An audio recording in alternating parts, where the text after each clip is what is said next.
The future of technology is incredibly exciting. We're on the verge of breakthroughs that will transform our world. I mean, my mind is a storm. Elon Musk के life का एक ही mission है, save the world no matter the cost. अगर एक इंसान electric cars को cool बना सकता है तो वो है इलॉन मस्क। अगर एक इंसान रॉकेट्स को रीयूजेबल बना सकता है तो वो है इलॉन मस्क। अगर एक इंसान वो वायरस के अगेंस्ट जाकर ट्रंप को प्रेसिडेंट बना सकता है तो वो है इलॉन मस्क। अगर आप मार्वल फैंस हैं तो फिर आपको पता होगा कि जब Robert Downey junior Tony Stark का रोल निभाने जा रहे थे तो उन्हें एक ही इंस्ट्रक्शन मिली थी, इलॉन मस्क को कॉपी करो। इलॉन मस्क को रियल लाइफ टोनी स्टार्क यूं ही नहीं कहते, लेकिन जहां एक तरफ लोग उन्हें हीरो मानते हैं, Elon Musk is also a man of contradictions, जिन्हें आजकल कुछ लोग सुपर विलन भी कहने लगे हैं। So who is exactly Elon Musk? Chapter 1, a different boy. You are weak, you are stupid, you are a loser. बचपन से इलॉन मस्क को ये शब्द हर दिन सुनाए गए, वीक, स्टूपिड, लूजर, और ये सुनाने वाला और कोई नहीं, इलॉन मस्क का बाप ही था। Aryl Graham Musk, Elon Musk के पिता, एक अमीर इंजीनियर और प्रॉपर्टी डेवलपर थे। साउथ अफ्रीका में 1970 से 80s में एरिल मस्क एक मेजर पॉलिटिकल लीडर भी रह चुके थे। कहते हैं कि उनकी जाम्बिया में एमरल्ड की एक खदान थी और उनके पास इतना पैसा था कि कभी कभार उनकी तिजोरी तक बंद नहीं होती थी। Money is power and power is money. और इसके ठीक ऑपोजिट थे Elon Musk. Elon Musk was different. Elon Musk हद से ज्यादा शांत थे और हद से ज्यादा स्मार्ट भी। बचपन में इलॉन का कोई भी दोस्त नहीं हुआ करता था क्योंकि उन्हें एस्पर्जर सिंड्रोम था, जिसकी वजह से उन्हें सोशल कनेक्शन बनाने में आज भी दिक्कतें आती हैं। स्कूल में जब भी टीचर कोई सवाल पूछते थे तो फिर इलॉन मस्क सबसे पहले जवाब देता था, चाहे सवाल कितना भी डिफिकल्ट क्यों ना हो। मस्क की तारीफ होती थी और दूसरे बच्चों से कहा जाता था कि इससे कुछ सीखो। इस कंपैरिजन ने इलॉन मस्क को बचपन में एक टारगेट बना दिया था। दूसरे बच्चे इलॉन मस्क को पीटा करते थे। उनकी बायोग्राफी में एक काफी इंटरेस्टिंग किस्सा है। एक दिन बच्चों ने उन्हें सीढ़ियों पर चढ़ते हुए धक्का दे दिया। मस्क सीढ़ियों से गिर गए और उनके चेहरे पर चोट आई। उन्हें हॉस्पिटलाइज करना पड़ा। ट्रीटमेंट होने पर घर आने के बाद उनके पिता एरिल मस्क ने इलॉन को करीब लेने से इनकार कर दिया। उल्टा कहा, this is your fault, you are weak, you need to toughen up. आज हम जब इलॉन मस्क को देखते हैं तो सोच भी नहीं सकते कि उनका बचपन कितना टफ हुआ होगा। इलॉन मस्क के लाइफ की इस स्टेज से मैंने सीखा है कि किसी की भी लाइफ परफेक्ट नहीं होती। एक इतने बड़े बिलियनर की लाइफ अगर परफेक्ट नहीं रही है तो फिर हमारी लाइफ परफेक्ट कैसे हो सकती है? लेकिन इलॉन मस्क की लाइफ जल्द ही बदलने वाली थी। ये लाइफ कैसे बदली इसके बारे में हम आगे जानेंगे, लेकिन उससे पहले मेरा एक सवाल है। जो बच्चा बचपन में बुली होता है, जिसका बचपन इतना ट्रॉमेटिक होता है, वो जब व्हाइट हाउस तक पहुंच जाता है, उसके पास जब पावर आती है तो फिर वो क्या करता है? जब वो दुनिया का रिचेस्ट इंसान बन जाता है, जब वो दुनिया को बदलने की ताकत रखता है, तब वो क्या करता है? Does he try to change the world, or does he say that the world is perfect? How would you change the world we live in today? Well, overall, I think the world is pretty great right now. मुझे लगता है कि Elon Musk के शब्द कुछ और कहते हैं और उनके एक्शंस कुछ और। Chapter 2, I am Iron man. Elon Musk को कुछ लोग रियल लाइफ टोनी स्टार्क के रूप में जानते हैं। Genius, billionaire, Playboy, philanthropist, Elon Musk सब। लेकिन बचपन में जो बच्चा बुली होता था, वहां से इलॉन मस्क यहाँ तक पहुंचे कैसे? ये चेंज आया कैसे? इलॉन मस्क का ये चेंज इंस्पिरेशन की वजह से नहीं, एस्केप की वजह से हुआ। और इलॉन मस्क ने अपना एस्केप ढूंढा कंप्यूटर्स में। इलॉन मस्क सिर्फ 12 साल के थे जब उन्होंने अपना पहला कंप्यूटर गेम बनाया, ब्लास्टर। जब दूसरे बच्चे खेल रहे थे, इलॉन मस्क अपना गेम बना रहे थे। और सिर्फ बनाया ही नहीं, उन्होंने ये गेम बेचा भी, वो भी $500 में। $500 आज भी एक बड़ी अमाउंट होती है और ये बात 1983 की हो रही है। यहीं से इलॉन मस्क की दोनों साइड्स काफी क्लियरली नजर आती है कि वो जीनियस भी है और वो अपने जीनियस को मोनेटाइज करना भी जानते हैं। यहाँ मस्क रुके नहीं। जहाँ कहीं पर भी मस्क की ग्रोथ रुक जाती, वो वहां से एस्केप कर लेते, किसी ऐसी जगह जाते जहाँ उनकी ग्रोथ के लिए सबसे बेस्ट अपॉर्चुनिटी मौजूद है। पहले 17 की एज में साउथ अफ्रीका से कनाडा और फिर 21 की एज में कनाडा से अमेरिका। उन्होंने अपने लिए दुनिया में एक ऐसी जगह ढूंढी जहाँ उनके स्मार्ट होने के लिए उन्हें पनिशमेंट नहीं मिलती, रिवॉर्ड मिलता है। यूनिवर्सिटी ऑफ पेंसिल्वेनिया में उन्होंने दोनों पढ़ा, इकोनॉमिक्स भी और फिजिक्स भी। इलॉन मस्क सिर्फ 24 साल के थे जब उन्होंने अपने भाई किम्बल मस्क के साथ अपना पहला स्टार्टअप शुरू किया, Zip2, जो गूगल मैप्स जैसा ही कुछ था। उन्होंने अलग अलग न्यूज़पेपर्स लिए और मार्क किया कि कौन से बिजनेसेस है, फिर उनका डेटाबेस लेकर मैप पर फीड कर दिया। ये आइडिया आज काफी सिंपल लगती है और गूगल मैप्स यही करता भी है, लेकिन बात 1995 की हो रही है। तब ये आइडिया इतनी रेवोल्यूशनरी थी कि इलॉन मस्क ने इस आइडिया को बेचकर $300 मिलियन कमाए। इसमें से सारा का सारा पैसा तो इलॉन मस्क को नहीं मिला, लेकिन इलॉन मस्क की जेब में $22 मिलियन डॉलर्स आ गए। एक 28 साल के इलॉन मस्क के पास 22 मिलियन डॉलर्स थे and I feel he deserved every single penny, क्योंकि उन्होंने बिजनेसेस कैसे एडवर्टाइज कर सकते हैं इसको कंप्लीटली रेवोल्यूशनाइज कर दिया। लेकिन इलॉन मस्क यहाँ रुके नहीं। इलॉन मस्क ने फिर से एस्केप किया। फिर आई इलॉन मस्क की दूसरी कंपनी जिसका नाम आप सब ने जरूर सुना होगा, पेपैल। इस कंपनी ने दुनिया की सबसे ब्रोकन सिस्टम को रेवोल्यूशनाइज करने का जिम्मा उठाया और वो है बैंकिंग। पेपैल में इंटरनेशनल पेमेंट्स एक क्लिक के साथ हो सकते थे।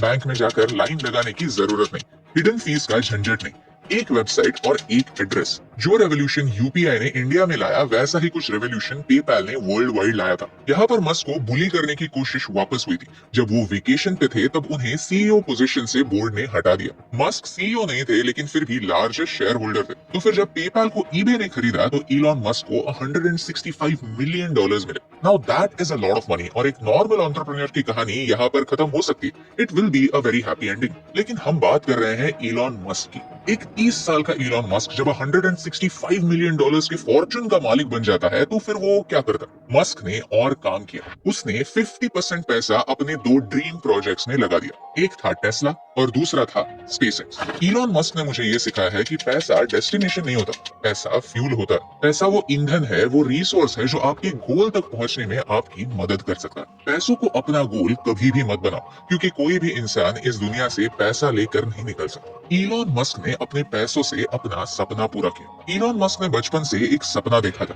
वही सपना जो हम भी देखते हैं, आसमान में उड़ान भरने का सपना। लेकिन नासा को तो अमेरिकन गवर्नमेंट कंट्रोल करती है और इलॉन मस्क का जन्म हुआ था साउथ अफ्रीका में। यानी चाहकर भी इलॉन मस्क कितना भी ट्राई क्यों ना कर ले, वो कभी भी अमेरिका के प्रेसिडेंट नहीं बन सकते। So what's the second best option? खुद रॉकेट्स बनाओ। और स्पेसएक्स का ऑब्जेक्टिव यही था। इलॉन मस्क गए रशिया और उसने रशिया के सबसे एक्सपेंसिव रॉकेट्स खरीदे जो रशिया कभी यूज नहीं कर रहा था। मस्क ने इन रॉकेट्स के अंदर झांक कर देखा और कैलकुलेट किया कि एक एक पुर्जे की कॉस्ट क्या है। तो मस्क को एक इम्पोर्टेंट पॉइंट पता चला कि जितने प्राइस में रॉकेट्स बनते हैं और जितने प्राइस में रॉकेट्स नासा को बेचे जाते हैं उसमें जमीन आसमान का डिफरेंस है। यानी अगर स्पेसएक्स खुद से रॉकेट्स बना पाया तो फिर स्पेस में जाने का इलॉन मस्क का सपना पूरा हो सकता। लेकिन ये जर्नी इतनी सिंपल नहीं थी। उसका पहला रॉकेट फैल्कन 1 फेल हो गया। दूसरा रॉकेट, पहली स्टेज सक्सेसफुल हुई लेकिन ऑर्बिट में जाने से पहले रॉकेट फेल। तीसरा रॉकेट एक टाइमिंग एरर की वजह से फिर से रॉकेट फेल। बात है 2008 की, जब इलॉन मस्क के पास सिर्फ एक और रॉकेट लॉन्च करने का पैसा बचा था, क्योंकि बाकी का सारा पैसा उसने अपने दूसरे ड्रीम प्रोजेक्ट में लगा दिया था, टेस्ला। अगर आपको पता नहीं होगा तो फिर आपको बता दें कि इलॉन मस्क ने टेस्ला शुरू नहीं की थी। इलॉन मस्क एक मेजर इन्वेस्टर थे। 2004 में इलॉन मस्क ने टेस्ला नाम की एक इलेक्ट्रिक गाड़ी की कंपनी में इन्वेस्ट किया। उस समय इलेक्ट्रिक गाड़ियां यानी वो गोल्फ कार्ट्स हुआ करती थी, स्लो थी, अगली थी और यूजलेस भी। They were kind of a joke. Tesla इस नैरेटिव से एस्केप करना चाहती थी। तभी कोई भी एक इलेक्ट्रिक गाड़ी लेने के लिए तैयार नहीं था, क्योंकि चार्जिंग नेटवर्क्स नहीं थे। यहाँ तक कोई एक इलेक्ट्रिक गाड़ी बनाने के लिए भी रेडी नहीं था, क्योंकि सप्लाई चेन्स बनी नहीं थी। प्रोसेस बहुत कॉम्प्लिकेटेड था, सब कुछ फ्रॉम स्क्रैच डिजाइन करना पड़ रहा था। तो टेस्ला को अपनी नई सिस्टम इन्वेंट करनी पड़ी। पेट्रोल डीजल पर चलने वाली गाड़ियां एक सदी से लोग बनाते आए हैं, यूज करते आए हैं, लेकिन इलेक्ट्रिक गाड़ियां नहीं थी। तो फिर टेस्ला को ये ट्राइड एंड टेस्टेड मेथड्स को चैलेंज करना पड़ा। And all of this costs money. Tesla का पैसा भी 2008 आते आते खत्म होने को आया था। यानी इलॉन मस्क का पैसा खत्म, स्पेसएक्स का पैसा खत्म, टेस्ला का भी पैसा खत्म। साल 2008 में इलॉन मस्क अपने लोएस्ट पॉइंट पर पहुंच चुके थे। There was some tough times in end of 2008. How did you get through that period of crisis? Yeah. So we just break for a second. Oh, no, fuck you. लेकिन जैसे ही 2008 साल and होने को आया, इलॉन मस्क की किस्मत बदलने वाली थी। दिसंबर 2008 की एक ही हफ्ते में इलॉन मस्क की लाइफ में 2 चमत्कार हुए। स्पेसएक्स के कंसिस्टेंट एफर्ट्स को देखकर नासा ने स्पेसएक्स को 1.6 बिलियन डॉलर्स का एक कॉन्ट्रैक्ट दे दिया और उसी हफ्ते में टेस्ला को एक लास्ट मिनट इन्वेस्टमेंट मिल गई, एक लास्ट रे ऑफ होप, एक लास्ट चांस कुछ करके दिखाने का। यहाँ मैंने ये सीखा है कि अगर आप हार न मानो तो फिर आशा की किरण किसी भी रूप में आ सकती है, कभी किसी इंसान के रूप में या फिर कभी किसी अपॉर्चुनिटी के रूप में या फिर कभी कोइंसिडेंस के रूप में भी। कोइंसिडेंस एक कमाल की चीज होती है। इलॉन मस्क को रियल लाइफ आयरन मैन कहते हैं और कोइंसिडेंस ऐसा है कि इसी साल आयरन मैन की पहली मूवी भी रिलीज हुई थी, जिसने एक और इंसान को लाइफ में एक सेकंड चांस दिया। Robert Downey junior. आज रॉबर्ट डाउनी जूनियर एक सुपरस्टार हैं, हॉलीवुड के हाईएस्ट पेड एक्टर्स में से एक हैं। लेकिन 2008 में वो भी अपने लोएस्ट पॉइंट पर थे। उनकी फिल्में फ्लॉप हो रही थी, उन पर रिस्क लेने के लिए कोई रेडी नहीं था। प्लस उनके एडिक्शंस की वजह से उन्हें जेल भी जाना पड़ा था। और वो इन सारी चीजों से रिकवर हो ही रहे थे जब उन्हें आयरन मैन मूवी मिली। इस एक मूवी ने रॉबर्ट डाउनी जूनियर की लाइफ बचाई और ये मूवी भी कोइंसिडेंटली 2008 में ही रिलीज हुई थी। कोइंसिडेंस बड़ी मजेदार चीज होती है, इसीलिए यहाँ पर मैंने ये शेयर किया। अगर आप इलॉन मस्क की लाइफ को स्टडी करें तो फिर आपको एक पैटर्न जरूर नजर आएगा कि इलॉन मस्क ने जिस किसी फील्ड को चुना है उसे बदलने की कोशिश जरूर की। इंटरनेशनल पेमेंट्स बहुत टीडियस हुआ करते थे तो उन्होंने पेपैल बनाया और मनी को बदलने की कोशिश की।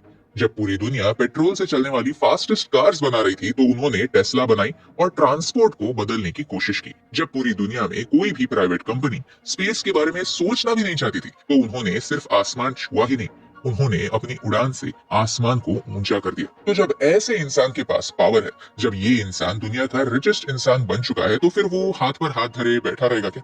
I don't think so. Elon Musk दुनिया को बदलना चाहते हैं, वो दुनिया को बदलने की ताकत रखते हैं और वो कभी हार नहीं मानते। I'll never give up. आज टेस्ला दुनिया की सबसे वैल्यूएबल कार कंपनी है और स्पेसएक्स ने दुनिया का सबसे पहला रीयूजेबल रॉकेट बनाया।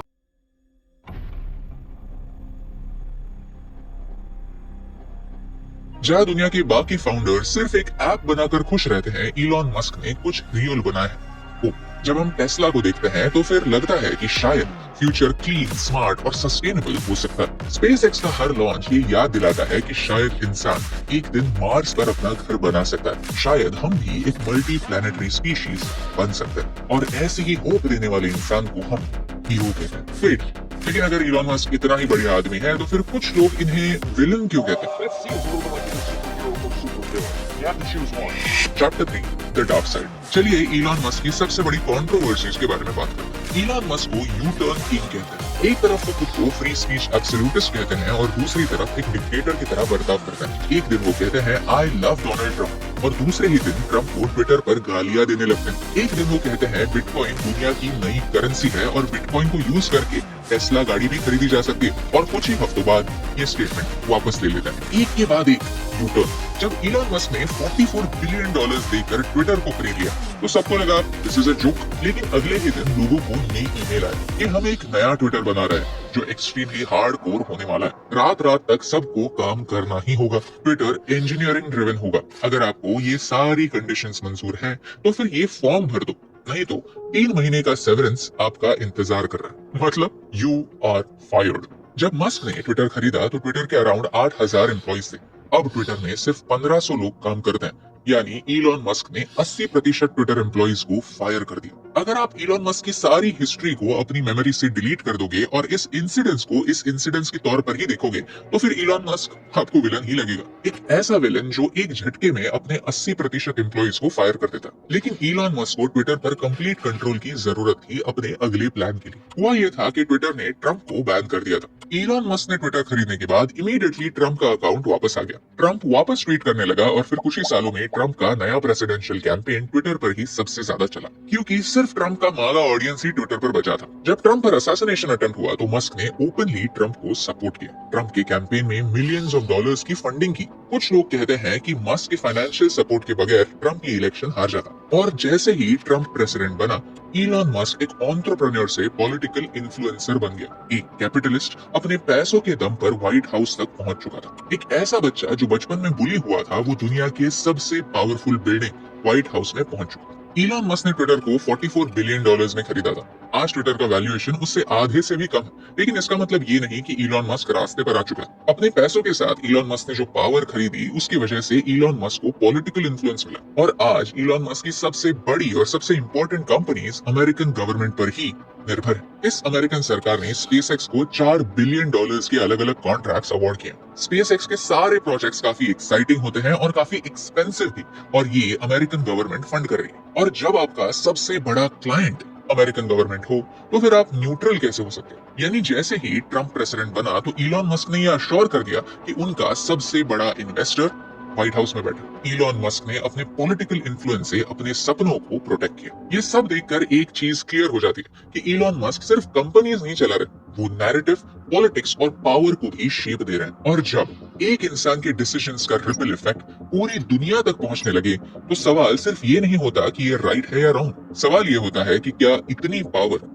एक इंसान के पास होनी भी चाहिए। Chapter 4 our scary future. मेरा विश्वास है कि हर एक इंसान में सीखने जैसा कुछ ना कुछ तो होता है ही, लेकिन फिर भी किसी भी इंसान को भगवान बनाना ठीक नहीं, चाहे वो इंसान इलॉन मस्क जैसा जीनियस भी क्यों ना हो, क्योंकि हर एक के अपने अपने एजेंडाज होते हैं, अपने अपने मेथड्स होते हैं और आप सारी चीजों से तो अग्री नहीं कर सकते। पिछले चैप्टर में हमने समझा कि how Elon Musk is a man of contradictions. उनके लिए अपना विजन इतना इंपॉर्टेंट है कि वो कहीं पर भी रुकते नहीं, चाहे उसके लिए पूरी दुनिया को केओस में ही क्यों ना ढकेलना पड़े। अब समझते हैं इलॉन मस्क के 3 कंट्रोवर्शियल प्लान्स जो उनकी डार्क साइड दिखाते हैं। Plan number 1, Neuralink. न्यूरालिंक एक ब्रेन इम्प्लांट होने वाला है जो पैरालाइज लोगों को फिर से चलने में हेल्प करेगा। इट्स अ ग्रेट प्लान, लेकिन वो कहावत है ना, you can't make an omelette without breaking a few eggs. हर बड़े काम का एक साइड इफेक्ट होता है, एक कॉस्ट होती है, और ये कॉस्ट आज इनोसेंट एनिमल्स को बेयर करनी पड़ रही है। 2017 से लेकर आज तक न्यूरालिंक ने एनिमल्स पर अग्रेसिवली टेस्टिंग की। मंकीज, पिग्स, रैट, शीप्स, सबके ब्रेन्स के साथ खिलवाड़ की। एस्टिमेट्स कहते हैं कि आज तक 1500 एनिमल्स की जान गई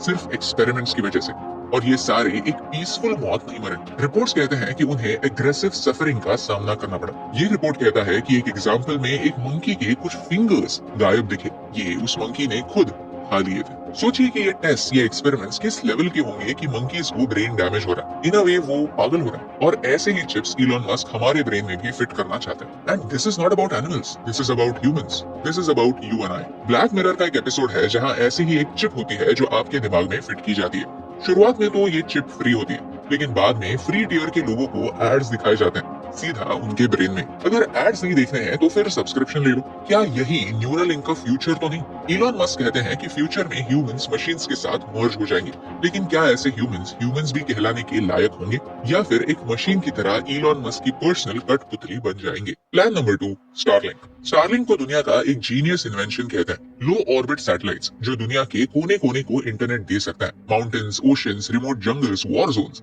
सब जगह ये स्टारलिंक काम करता है। साउंड्स ब्यूटीफुल, लेकिन इस ब्यूटी के पीछे एक क्वेश्चन छुपा हुआ है। जब इंटरनेट ही सैटेलाइट्स पर हो तो फिर कंट्रोल किसके हाथ में? इस केस में जवाब सिंपल है, इलॉन मस्क। स्टारलिंक पोर्टेबल है, डिश लगाओ, पावर दो और इंटरनेट आ गया। No cables, no towers, no government permissions. इसका मतलब कोई भी टेरर ग्रुप जंगल के बीचों बीच इंक्रिप्टेड कम्युनिकेशन कर सकता है, ड्रोन्स ऑपरेट कर सकता है, प्रोपेगेंडा चला सकता है, किसी भी देश की सर्वेलेंस सिस्टम को बाईपास कर सकता है। जब भी कोई टेरर अटैक होता है, राइट्स होते हैं या फिर इमरजेंसी सिचुएशन होती है, तो फिर गवर्नमेंट के पास एक ऑप्शन होता है इंटरनेट कट करने का, ताकि मिस इन्फॉर्मेशन ना फैले। लेकिन स्टारलिंक इस पावर को वीक बना देता है। अगर किसी कंट्री के एक्सट्रीमिस्ट ने स्टारलिंक को यूज करना स्टार्ट किया तो उन्हें रोकना काफी डिफिकल्ट हो जाएगा। टेक्नोलॉजी पावरफुल जरूर है, लेकिन इस पावरफुल टेक्नोलॉजी का मिसयूज रोकना काफी मुश्किल है। रशिया यूक्रेन वॉर में स्टारलिंक एक वेपन बना। यूक्रेन आर्मी ने स्टारलिंक को अपना बैकबोन बनाया था। Drone strikes, encrypted communication, troop movement coordination, surveillance, सब कुछ स्टारलिंक के थ्रू हो रहा था। इसमें प्रॉब्लम यह है कि इलॉन मस्क अचानक अनकंफर्टेबल से हो गए और उन्होंने डिसाइड किया कि यूक्रेन ये नहीं कर सकता। तो रिपोर्ट्स कहते हैं कि उन्होंने कुछ रीजन्स में स्टारलिंक का एक्सेस एकदम से रिस्ट्रिक्ट कर दिया, जिसकी वजह से यूक्रेन के ऑपरेशंस डायरेक्टली इंपैक्ट हुए। यानी आज एक बिलियनर डिसाइड कर रहा है कि एक वॉर में क्या सही है और क्या नहीं। ये एक ऐसी पावर है जो वर्ल्ड लीडर्स के पास भी नहीं होती। स्टारलिंक ऑफिशियली तो रशिया में बैंड है, लेकिन बैटलफील्ड रिपोर्ट्स कहते हैं कि रशियन ट्रूप्स भी स्टारलिंक को यूज कर रहे हैं। वो ब्लैक मार्केट से स्टारलिंक ले सकते हैं या फिर कोई डिवाइस को स्पूफ कर सकते हैं, हैक कर सकते हैं। यानी इन अ वे दोनों एक मूडी बिलियनर पर निर्भर है। स्टारलिंक इंटरनेट का फ्यूचर जरूर हो सकता है, लेकिन यहाँ पर काफी सावधान रहने की जरूरत है। हम मिलिट्री पर्पस के लिए अगर इसका यूज करने लगे और अचानक से इलॉन मस्क ने डिसाइड किया कि इसका एक्सेस ही काट दो, तो फिर हम बड़ी दिक्कत में आ जाएंगे। इंटरनेट एक्सेस की वजह से हम हमारी सॉवरेंटी के साथ कॉम्प्रोमाइज नहीं कर सकते। स्टारलिंक इस प्लैनेट का सबसे पावरफुल नेटवर्क बनना चाहता है और वही एम्बिशन भी रखता है, लेकिन उसका स्विच एक बिलियनर के हाथ में होगा। ये काफी डेंजरस है। एंड प्लान नंबर 3, एआई का मिसयूज। इलॉन मस्क ने एक ही सेंटेंस बार बार रिपीट किया है, AI is humanities biggest existential threat. लेकिन फिर भी इलॉन मस्क खुद एआई बना रहे हैं। मस्क का क्लेम सिंपल नहीं, काफी टेरिफाइंग है कि एआई ह्यूमंस को ओवरटेक कर देगा, एआई अपना एजेंडा डेवलप करा, एआई ह्यूमंस को पेट्स बना देगा, एआई मिस इन्फॉर्मेशन से पूरी दुनिया मैनिपुलेट कर सकता है, AI God level power hold करेगा बिना मोरालिटी के। लेकिन मस्क के क्रिटिक्स कहते हैं कि अगर तुम्हें एआई इतना ही डेंजरस लगता है तो फिर तुम खुद क्यों एआई बना रहे हो? खुद क्यों ऐसे रोबोट्स बना रहे हो जो ऑटोनोमस होंगे? खुद खुद क्यों ऐसी गाड़ियां डेवलप कर रहे हो जो सेल्फ ड्राइविंग हो रही है? ये प्रॉब्लम एआई से भी ज्यादा हिपोक्रेसी का, और यही हिपोक्रेसी मस्क के बिहेवियर में साफ साफ झलकती है। एक तरफ इलॉन मस्क कहता है कि पैसा उतना इंपॉर्टेंट नहीं है, और दूसरी तरफ इलॉन मस्क अपने $1 ट्रिलियन के पे पैकेज पर काम कर रहा है। इलॉन मस्क फ्री स्पीच में विश्वास रखता है, लेकिन फिर भी एक्स पर एक ट्रोल की तरह बर्ताव करता है। कॉन्स्पिरेसी थियरी इसको बढ़ावा देता है। ये कॉन्ट्रास्ट सिर्फ एक कंट्रोवर्सी नहीं, एक साइन है, ये एक पैटर्न है जहां मस्क का आइडियलिज्म और मस्क का ईगो हमेशा एक दूसरे से बैटल करते रहते हैं। मानो उनके अंदर ही एक हीरो और एक विलन दोनों छुपे हुए हैं। अब ये डिपेंड करता है कि आप उस दिन किससे बात कर रहे हो, एक हीरो से, जीनियस, बिलियनर, प्लेबॉय, फिलैंथ्रोपिस्ट से, या एक विलन से, एक कंट्रोल फ्रीक से, एक ऐसे बच्चे से जिसे बचपन से यही सिखाया गया है कि कमजोर होना एक वीकनेस है, जो अपनी रियलिटी से एस्केप करने के लिए किसी भी हद तक जा सकता है, जिसे कहां रुकना है ये पता नहीं। आज एक ही इंसान के हाथ न जाने कितनी ज्यादा टेक्नोलॉजी का कंट्रोल आ चुका है। एक्स के साथ सोशल मीडिया का कंट्रोल, टेस्ला के साथ मोबिलिटी का कंट्रोल, स्टारलिंक के साथ इंटरनेट का कंट्रोल, स्पेसएक्स के साथ स्पेस का कंट्रोल, और तो और पॉलिटिक्स का कंट्रोल भी। तो आपको क्या लगता है, इलॉन मस्क हीरो है या विलन? मुझे कमेंट्स में जरूर बताओ। वीडियो का एंड एक इंटरेस्टिंग सवाल से करता हूँ। वीडियो की शुरुआत में मैंने कहा था कि इलॉन मस्क एक रियल लाइफ टोनी स्टार्क है, लेकिन अब Robert Downey junior doctor Doom का रोल निभाने वाले हैं, जो आने वाली कहानी का सबसे बड़ा विलन होने वाला है। तो सवाल ये बनता है कि क्या इस रोल के लिए भी इलॉन मस्क को स्टडी किया जाएगा?